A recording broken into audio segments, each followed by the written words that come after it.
بسم اللہ الرحمن الرحیم۔ السلام علیکم ورحمۃ اللہ وبرکاتہ۔ آج ہماری گفتگو کا عنوان ہے غیبت۔ غیبت کیا ہوتی ہے؟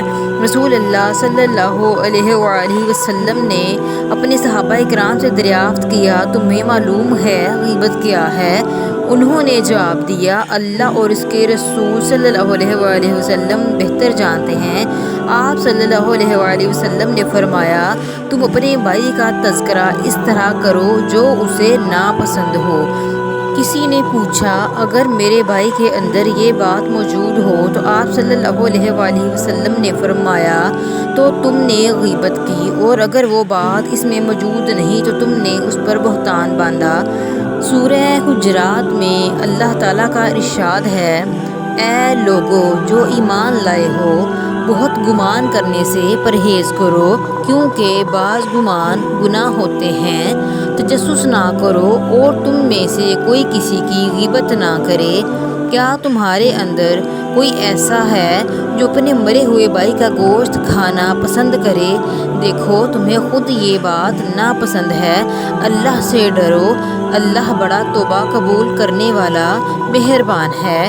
حدیث شریف میں نبی کریم صلی اللہ علیہ وآلہ وسلم نے نہ صرف غیبت کرنے والے بلکہ سننے والے کو بھی حکم دیا کہ وہ گدھے کی بدبودار لاش کھائیں، کیونکہ جرم میں وہ دونوں برابر کے قصوروار ہیں۔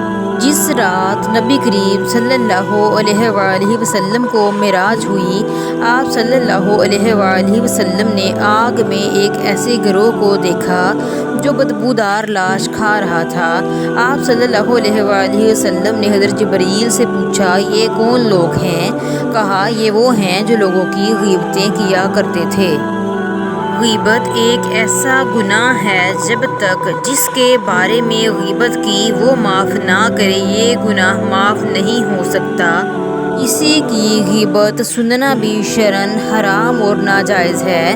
اللہ تعالیٰ کا ارشاد ہے، اور جب انہوں نے بیہودہ بات سنی تو یہ کہہ کر اس سے کنارہ کش ہو گئے کہ ہمارے اعمال ہمارے لیے، تمہارے اعمال تمہارے لیے، تمہیں دور سے ہی سلام ہے، ہم جاہلوں کا سا طریقہ اختیار نہیں کرنا چاہتے۔ رسول اللہ صلی اللہ علیہ وآلہ وسلم نے ارشاد فرمایا، جس نے اپنے بھائی کی عزت کا دفاع کیا، اللہ تعالیٰ روز قیامت اس کے چہرے کو آگ سے دور رکھے گا۔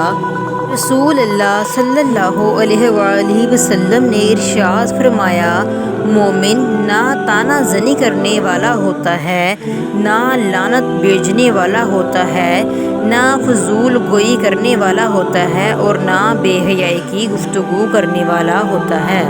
رسول اللہ صلی اللہ علیہ وآلہ وسلم نے فرمایا، آگ خشک لکڑیوں کو اتنی تیزی سے نہیں جلاتی جتنی تیزی سے غیبت بندے کی نیکیاں ختم کر دیتی ہے۔ تباہی اور بربادی ہے ہر اس شخص کے لیے جو دوسروں کے عیب ڈھونڈے اور لوگوں کی پیٹھ پیچھے برائیاں کرتا پھرے۔